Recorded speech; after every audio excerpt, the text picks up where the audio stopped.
नमस्कार, मैं सुनील शर्मा, आपका होस्ट और दोस्त महासेवा न्यूज के खास पॉडकास्ट में आप सभी का स्वागत करता हूं। हम हमेशा अवेयर करते हैं, एजुकेट करते हैं ऐसे पॉडकास्ट और सेमिनार के जरिए, हमारे महासेवा न्यूज के जरिए, कि आप अवेयर हो, एजुकेट हो, हाउसिंग सोसाइटी हो या रीडेवलपमेंट मामले। आज भी हम एक अहम विषय लेके आए।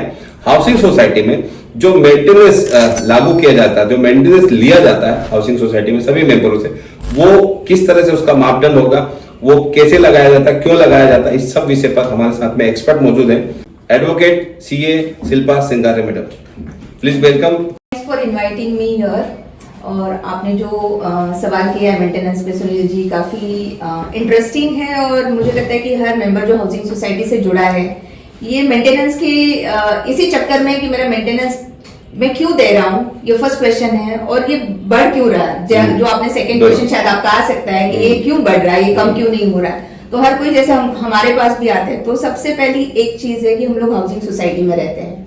हमने ये सोसाइटी रजिस्टर की है, सब मेंबर साथ में आके। तो हमारी सोसाइटी का एक बायलॉ है, क्योंकि हर हाउसिंग सोसाइटी का एक लीगल फ्रेमवर्क है, जिस लीगल फ्रेमवर्क में हमको काम करना है। तो जिस कायदे के तहत में रजिस्टर हैं हम लोग, तो वो महाराष्ट्र कोऑपरेटिव सोसाइटीज एक्ट है हमारा, उसके रूल्स हैं। और उसके बाद में जो है एक बायलॉ है, रजिस्टर्ड बायलॉ, या जिसको हम लोग एडॉप्टेड बायलॉ बोलते हैं।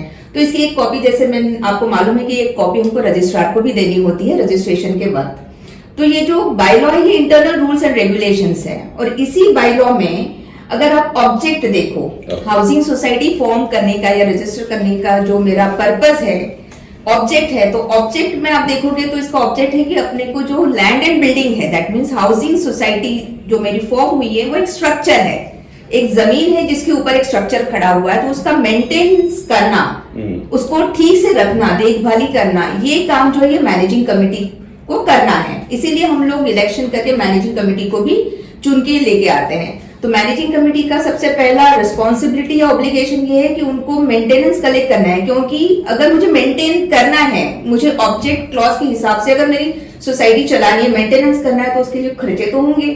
तो वो खर्चे को हम लोग निकालेंगे कैसे? तो खर्चे कौन से हो सकते हैं? तो जैसे आपकी सोसाइटी है तो बिल्डिंग है, बिल्डिंग में लिफ्ट है तो लिफ्ट का मेंटेनेंस आपका आ सकता है। आपने सिक्योरिटी वाला रखा है ना, मेंबर्स के, रेजिडेंट्स के सेफ्टी के लिए, तो सिक्योरिटी वाले का वो गार्ड का पेमेंट हमको करना है। स्वीपर है, स्वीपर का पेमेंट है। अगर सोसाइटी में गार्डन है तो गार्डन का पेमेंट आपको करना है, गार्डनर्स का सैलरी है। सोसाइटी में मैनेजर है तो मैनेजर की सैलरी है। हर साल आपको ऑडिट करना है तो ऑडिटर की सैलरी है। आपके सोसाइटी में कुछ लीगल इश्यूज होंगे तो उसके लिए लीगल फीस आपकी आएंगी। अगर आपने कुछ कंसल्टेंट अपॉइंट किए हैं तो कंसल्टेंट के चार्जेस आपके आएंगे। तो एन नंबर ऑफ खर्चे हैं जो हाउसिंग सोसाइटी में आपको थोड़े से टुवर्ड्स रिपेयर जाएंगे और थोड़े से जो कॉमन खर्चे हैं। तो रिपेयर्स भी है, जैसे कोई सोसाइटी पुरानी हो गई है तो उसमें आ सकता है कुछ लीकेजेस का, सीपेजेस का इशू है, कुछ पेंटिंग करवाना है, मेजर स्ट्रक्चरल डिफेक्ट्स है, स्ट्रक्चरल ऑडिटर ने पॉइंट आउट किया, तो इसके लिए भी तो खर्चे करने पड़ेंगे ना। तो ये खर्चे कहाँ से आप करेंगे? तो वो खर्चा अगर मुझे करना है, तो जैसे हम लोग घर में पापा कमा के लाते हैं तो हम लोग इनकम है तो हम लोग एक्सपेंसेस कर पाएंगे। तो उसी तरह हाउसिंग सोसाइटी में भी हर मैनेजिंग कमेटी को बैठना पड़ता है, उनकी मैनेजिंग कमेटी मीटिंग में वो जॉट डाउन कर दें कि क्या क्या मेरे revenue means regular in expenditure है जो मुझे हर महीना मुझे देना ही देना है, और क्या मेरे कैपिटल एक्सपेंडिचर, दैट मीन जो कभी कभार मुझे करने पड़ेंगे या एक साथ ही करने पड़ेंगे। तो इसका ब्यौरा वो लेंगे और उसके बाद में वो डिसाइड करते हैं कि अभी सपोज इसका खर्चा आ रहा है हर महीने का, हर सर्विस जो आउटसाइडर से या किसी वेंडर से हम लोग ले रहे हैं उसका खर्चा 1 लाख का आ रहा है और हमारे पास 100 मेंबर्स हैं। तो बायलॉ 65 to 67 बोलता है कि जो कॉमन खर्चे हैं वो इक्वली ही डिस्ट्रीब्यूट होने हैं। तो जैसे मेरा स्वीपर का सैलरी, गार्डनर का सैलरी, सोसाइटी मैनेजर का सैलरी है, सिक्योरिटी वाले का पेमेंट है, लिफ्ट मेंटेनेंस है, ये सारे चार्जेस सर्विस चार्जेस करके डिफाइन किए गए हैं और वो सबको इक्वली देने हैं। तो आपकी हाउसिंग सोसाइटी उसको इक्वली डिवाइड करके एक नंबर अराइव करेगी कि हाँ 100 मेंबर्स है, 1 लाख का खर्चा या 10,000 खर्चा है, 100 मेंबर्स है तो पर मेंबर को इतना 100 रुपीज पर मंथ आना चाहिए। क्योंकि प्रॉफिट अर्न करना या सरप्लस होना ये यहाँ मोटिव नहीं है, लेकिन जितना मेरा खर्चा है उतना कम से कम मेरी इनकम। तो ये इनकम मींस कि हाउसिंग सोसाइटी तो कहीं जाएगी नहीं कुछ काम करने के लिए, मेंबर्स तो कुछ लाएंगे नहीं, ना ही आपको डोनेशन या स्पॉन्सरशिप या ऐसे इनकम आप जनरेट कर सकते हो। तो ये by the members for the members वाला कंसेप्ट है। हाउसिंग जो है ये कोऑपरेटिव में आप रजिस्टर्ड हो, तो कोऑपरेटिव का प्रिंसिपल ये by the member for the member. तो ये खर्चे किसके लिए है? For the member. तो इसको कौन सब्सटेंशिएट करेगा, ये खर्चे के लिए इनकम कौन देगा, बाय द मेंबर। सो खर्चा होगा मेंबर के लिए, मेंबर्स के लिए, और उसके लिए कंट्रीब्यूट भी करेंगे मेंबर्स ही। तो इसीलिए ये जॉटिंग होगा और वो हिसाब से हाउसिंग सोसाइटी के कमेटी मेंबर्स डिसाइड करेंगे कि रेगुलर एक्सपेंडिचर हमारी सोसाइटी का इतना आने वाला है पर मंथ में। अगर वो कॉमन खर्चा है तो वो इक्वली जाएगा जो बाय लॉ के हिसाब से, और अगर कोई कैपिटल एक्सपेंडिचर करना है तो वो जनरल बॉडी में अप्रूव करना है। इवन रेगुलर मेंटेनेंस भी है, वो जनरल बॉडी में अप्रूव करने के बाद ही मैनेजिंग कमेटी उसको ले सकती है। अपना जो बाय लॉ है, रजिस्टर्ड बाय लॉ 65 to 67 अगर आप क्लॉज देखोगे तो ये स्पेसिफिकली सर्विस चार्जेस के बारे में बोलता है, वो किस तरह के सर्विस चार्जेस है और उसको डिवाइड कैसे करें। तो जैसे आपके वाटर चार्जेस भी आएंगे, प्रॉपर्टी टैक्स भी आएगा आपका। तो वाटर चार्जेस है तो जितने नंबर ऑफ इनलेट्स होंगे, दैट मींस हर घर में कितने टैप्स लगे हैं, तो ये आपके हाउसिंग सोसाइटी के कमेटी मेंबर्स को देखना है। जैसे आप पूछ रहे हैं कि मापदंड क्या है, तो ये मापदंड ही 65 to 67 में दिया है कि कौन से खर्चे हैं जो आपको कंसिडर करने हैं कॉमन एक्सपेंस करके, वो आपको इक्वली डिवाइड करने हैं, और कौन से खर्चे हैं जो आपको इक्वली नहीं डिवाइड करने हैं।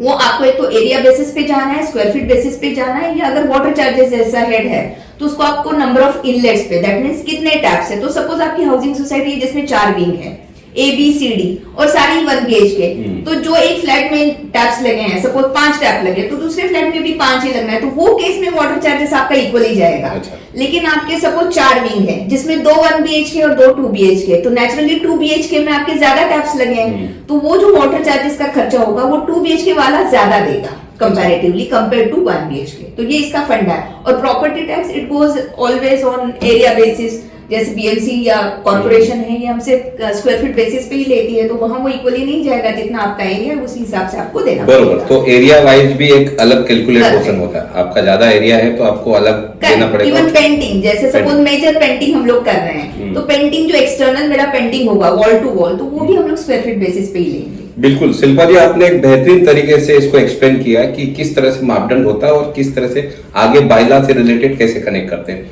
लोग आमतौर पर सवाल होता है, उनकी समस्या होती है कि मेंटेनेंस मैनेजिंग कमेटी ब्लेम होता है, और यहाँ तक कि ये डेप्यूटी रजिस्ट्रार तक भी चला जाता है मामला कि मेंटेनेंस क्यों बढ़ाया जाता है, मनमानी तरीके से बढ़ाया जाता है ऐसा, जबकि वो एजीएम वो जो प्रोसेस है उनको तो करना ही पड़ता है जैसे आप मापदंड बताए। लेकिन बार बार हाउसिंग सोसाइटी पे आरोप लगता है कि मेंटेनेंस क्यों ज्यादा बढ़ाते हैं। मेंटेनेंस कम होने का नाम नहीं है, मेंटेनेंस अधिक बढ़ता रहता है सालों साल हाउसिंग सोसाइटियों में, तो वो मेंटेनेंस क्यों बढ़ता है ये थोड़ा सा कैसे एक्सप्लेन करेंगे। अच्छा, ये भी अच्छा सवाल है। जैसे आपने बोला बहुत सारी कंप्लेंट्स रजिस्ट्रार की हैं, इसकी वजह से भी पेंडिंग होती हैं, बट मेंबर को समझना चाहिए कि जैसे आपको आपका खुद का फैमिली या आपका खुद का घर आप जिस तरह से मैनेज करते हो, उसी तरह से आपकी हाउसिंग सोसाइटी भी मैनेज कर रही है आपकी मैनेजिंग कमेटी।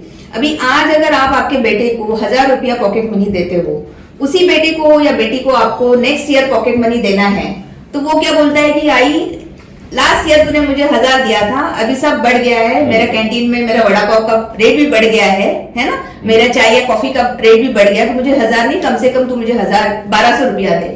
सो ये जो 200 रुपया एक्स्ट्रा आपका बच्चा मांग रहा है 20%, या मुझे 1500 रुपया एक्स्ट्रा, ये 10 to 20% का इन्फ्लेशन इसको हम लोग बोलते हैं कि महंगाई जो बढ़ती है, ये महंगाई को आपको कहीं ना कहीं फैक्टरिंग करना पड़ेगा ना।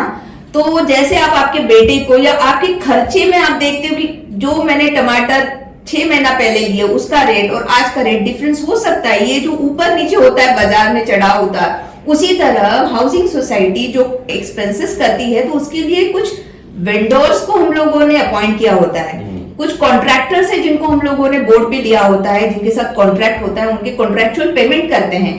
तो अगर आपने ये साल मेंटेनेंस में सिक्योरिटी चार्जेस वाला, तो जो आपने कंपनी आपने रखा हुआ है सिक्योरिटी के लिए, तो अगर उन्होंने आपको कोटेशन दिया था, वो कोटेशन पास किया आपने एजीएम में, 1 साल या 2 साल उन्होंने उसी कोटेशन पे काम किया, तीसरे साल जब वो आएंगे रिन्यूअल के लिए, तो वो खुद बोलेंगे कि सर हमको ये नहीं हो सकता है, क्योंकि हमारे साथ जो काम करने वाले बंदे हैं तो उनको हमको सैलरी में थोड़ा हाइक देना पड़ता है, तो थोड़ा सा हमारा 10-15% तो आपको बढ़ाना पड़ेगा, नहीं तो हम लोग ये काम नहीं कर सकते आपके यहाँ। तो ये जो इन्फ्लेशन है, ये बेसिकली जो मेंटेनेंस बढ़ते हैं, ये इन्फ्लेशन की वजह से बढ़ते हैं कि जिन लोगों से हम लोग सर्विसेज ले रहे हैं, जो हमारे सर्विस प्रोवाइडर हैं, वो अगर अपने बिल्स को बढ़ाना चाहते हैं तो नेचुरली मैनेजिंग कमेटी के पास ही वो आएंगे ना, और मैनेजिंग कमेटी फिर बैठेगी, देखेगी कि हाँ इनकी ये जो बोल रहे कि हम लोगों ने इनको 5 साल तो कुछ बढ़ाया नहीं है, खर्चे तो सचमुच बड़े हैं।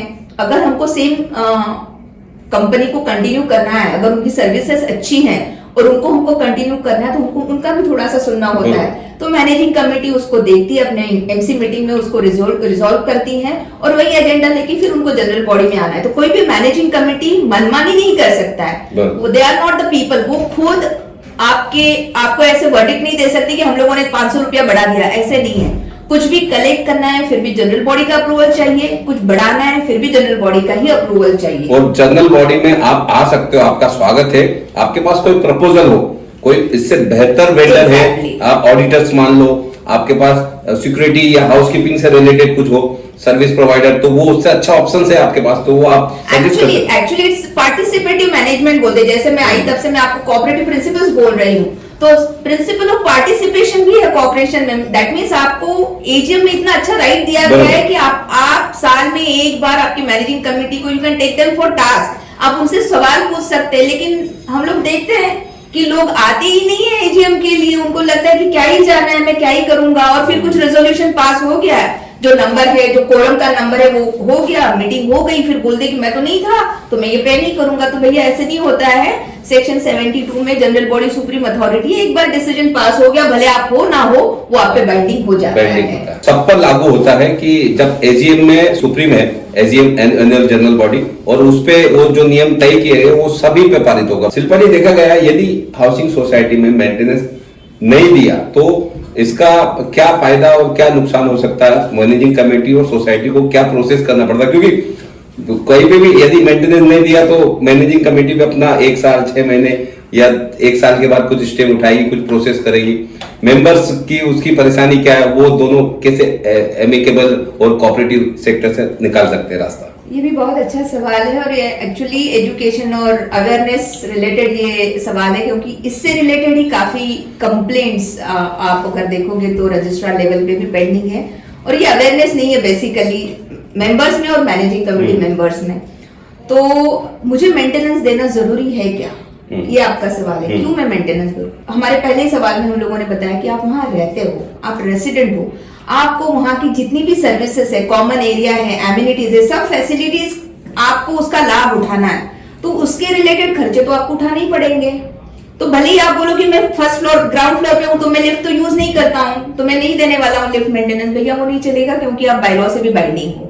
जब सोसाइटी फॉर्म हुई है और सोसाइटी ने कोई बायलॉ अडॉप्ट किया और रजिस्टर करके लिया है, तो उसमें जो कुछ भी डिसाइडेड है आपको बंधन कारक है। आपके जनरल बॉडी में कुछ रेजोल्यूशन पास हुआ है मेंटेनेंस रिलेटेड, आपको भरना है।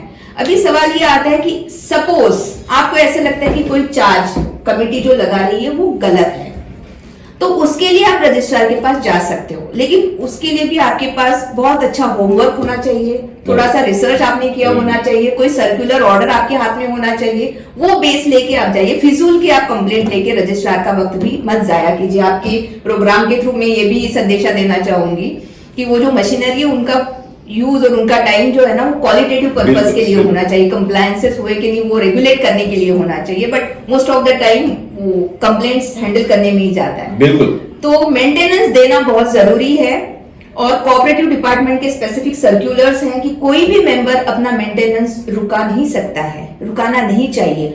और अगर आपको लगता है कि ये कुछ गलत है फिर भी आपको मेंटेनेंस देना ही देना है। जैसे आपका मेंटेनेंस का बिल आया और उसमें आपको कुछ आइटम लग रही है कि ये गलत है, ये कायदे के हिसाब से नहीं लग रही है, या मैं वो मीटिंग में था ही नहीं, मुझे मालूम ही नहीं ये कब पास हुआ, ऐसे आपको समझ में आ रहा है, फिर भी जो भी बिल आपको मैनेजिंग कमेटी से आया है या सोसाइटी से आया है, आप पहले उसका पेमेंट कीजिए, उसका चेक काटिए, उसके साथ आप एक प्रोटेस्ट का लेटर दे सकते हैं। बिल्कुल। सो आप लिख सकते हैं कि ये मैं बिल दे रहा हूँ, ये मेंटेनेंस का बिल मैं पे कर रहा हूँ, लेकिन अंडर प्रोटेस्ट। तो इसकी वजह से क्या होगा, आपका एक डॉक्यूमेंट भी क्रिएट होगा। तो कल अगर आपको ये कंप्लेंट लेके जानी है रजिस्ट्रार में, कोऑपरेटिव कोर्ट में या जहां कहीं भी, तो ये भी साबित होगा कि आपने एज अ मेंबर आपका पूरा जो ऑब्लिगेशन या responsibility as a member maintenance भरने का वो पूरा किया हुआ है, आप वहां कहीं चूके नहीं हो। तो आपको आपका केस देखते वक्त सामने वाला अथॉरिटी आपको अप्रिशिएट करेगा कि आपको गलत लगा फिर भी आपने पेमेंट किया लेकिन अंडर प्रोटेस्ट किया। तो आप ये एक इस तरह से कर सकते हैं। और हाल ही में हमने एक वीडियो बनाया था, हाईकोर्ट ने मुहर लगाई है स्टेट ह्यूमन राइट्स के डिसीजन पे, पानी कट किया था। डोंबिवली के एक सोसाइटी जो बंदा सालों से नहीं मेंटेनेंस भर रहा था, उन्होंने बोला कि मैं ये आप पानी कट करना आपका ह्यूमन राइट है, मेरा अधिकार है, और आपने पानी कट किया गलत है। वो ह्यूमन राइट्स में गए, ह्यूमन राइट्स से वो बॉम्बे हाईकोर्ट गए, लेकिन वहां पे बॉम्बे हाईकोर्ट ने भी मोहर लगाई कि आप सर्विस प्रोवाइड हो रही तो आपको मेंटेनेंस भरना जरूरी है। तो हाउसिंग सोसाइटी में मेंटेनेंस भरना ये भी एक डिपार्टमेंट का भी सर्कुलर है कि आपको मेंटेनेंस भरना ही है। आपको गलत लग रहा है इसीलिए आप मेंटेनेंस नहीं भरोगे, ऐसे नहीं। और इसके बाद में ये तो हो गया कि मेंबर की तरफ से कि मुझे नहीं भरना या मैं क्या करूं, लेकिन मैनेजिंग बहुत अच्छा रिस्पॉन्सिबिलिटी और obligation actually it is cast on the managing committee कि अगर कोई member 3 bills means 3 maintenance bills अगर कॉन्सिक्यूटिव मेंटेनेंस बिल्स अगर वो पे नहीं कर रहा है तो मैनेजिंग कमेटी को भी चुप नहीं रहना है। क्योंकि हम लोग देखते हैं कि बहुत सारे ऑडिट्स में आप देखोगे कि आउटस्टैंडिंग का आप जब लिस्ट देखते हो तो एक ही बंदा है जो सालों साल, जैसे भी आपने बात किया, सालों साल वो पेमेंट नहीं कर रहा और मैनेजिंग कमेटी भी हाथ पे हाथ धरे बैठी है। तो ऐसे नहीं है, मैनेजिंग कमेटी को भी एक ऑब्लिगेशन है उनपे कि जैसे ही 3 कॉन्सिक्यूटिव मेंटेनेंस बिल उसके अनपेड हैं तो उनको इतना beautiful provision Maharashtra cooperative societies act में है कि वो मेंटेनेंस का रिकवरी करना है तो आपको आपके इमीडिएट रजिस्ट्रार के पास जाना है, रिकवरी का एक एप्लीकेशन फाइल करना है। अभी जो नया कायदा उसमें 154(b)(29) में आपको एप्लीकेशन फाइल करनी है। वहां रजिस्ट्रार दोनों पार्टीज को हियरिंग देता है, जो मेंबर है उसका भी सुनेगा कि वो क्यों नहीं भर रहा है, और जो सोसाइटी उसने भी एप्लीकेशन में क्या क्या सबमिशन दिए वो सब देखेगा, और रजिस्ट्रार एक रिकवरी का ऑर्डर पास करेगा, एक रिकवरी का सर्टिफिकेट देगा। और ये रिकवरी सर्टिफिकेट की ब्यूटी भी ये है कि आप उसको अपील में नहीं जा सकते हो। You can not challenge that order, so that order is as good as it is final, you know. तो अगर मेंबर को उसके अगेंस्ट जाना है, क्योंकि हमारा जुडिशियल सिस्टम है इंडिया में, तो मुझे कहीं ना कहीं तो जाना है कि मुझे नहीं मान्य है जो रजिस्ट्रार ने ऑर्डर पास किया, तो भैया आप अपील में नहीं जा सकते, आप रिवीजन कर सकते हो। तो रिवीजन में आपको कहा जाना है कि हमारा जो डिस्ट्रिक्ट लेवल के जो रजिस्ट्रार है, डीडीआर डिस्ट्रिक्ट डेप्यूटी रजिस्ट्रार, तो उनके पास रिवीजन होगा। रिवीजन में क्या देखा जाता है कि सिर्फ ये सामने वाले को दोनों जो जिसके अगेंस्ट कंप्लेंट है उसको अपॉर्चुनिटी ऑफ बीइंग हर्ड दिया है नहीं दिया है, ठीक से ऑर्डर पास हुआ है नहीं हुआ, यही देखा जाता है। पूरा मैटर पूरी तरह से वापस हियरिंग नहीं होता है। और another beauty of this provision of recovery provision is कि जिस बंदे को ये रिकवरी सर्टिफिकेट को रिवीजन में लेके जाना है, चैलेंज करना है डीडीआर को, वो चैलेंज करने से पहले उसको 50% of the amount which is mention in the recovery certificate में रजिस्ट्रार ने जो बोला है कि इतना अमाउंट ये मेंबर को पे करना है, उसका 50% उसको पहले सोसाइटी में जमा करना है।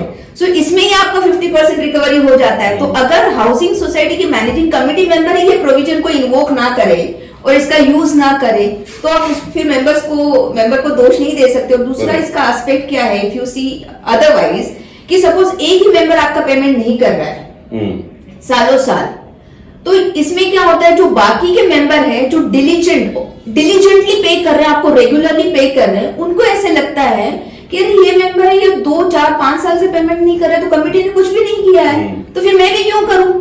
So that person also starts default बढ़ते जाते हैं, तो वो भी डिले करते जाता है, डिफॉल्ट करते जाता है। तो ये क्या होता है, प्रेसिडेंट सेट कर रहे हो। तो ये मैनेजिंग कमेटी का उत्तरदायित्व है कि जैसे ही आपको लगता है कि 3 महीना 6 महीने के ऊपर ये मैटर जा रहा है, ये पेंडिंग है, आप रजिस्ट्रार के पास आपको एप्लीकेशन करना चाहिए और इसमें से आपका मैक्सिमम रिकवरी हो जाता है। हमने मेंटेनेंस पर पूरा ए से लेके जेड तक पूरा बताया शिल्पा मैडम ने। शिल्पा जी हमारे स्टूडियो में आकर हमसे लोगों से खास जानकारी शेयर करने के लिए बहुत बहुत धन्यवाद। आपका धन्यवाद, आपको बहुत बहुत शुभकामनाएं। Thank you.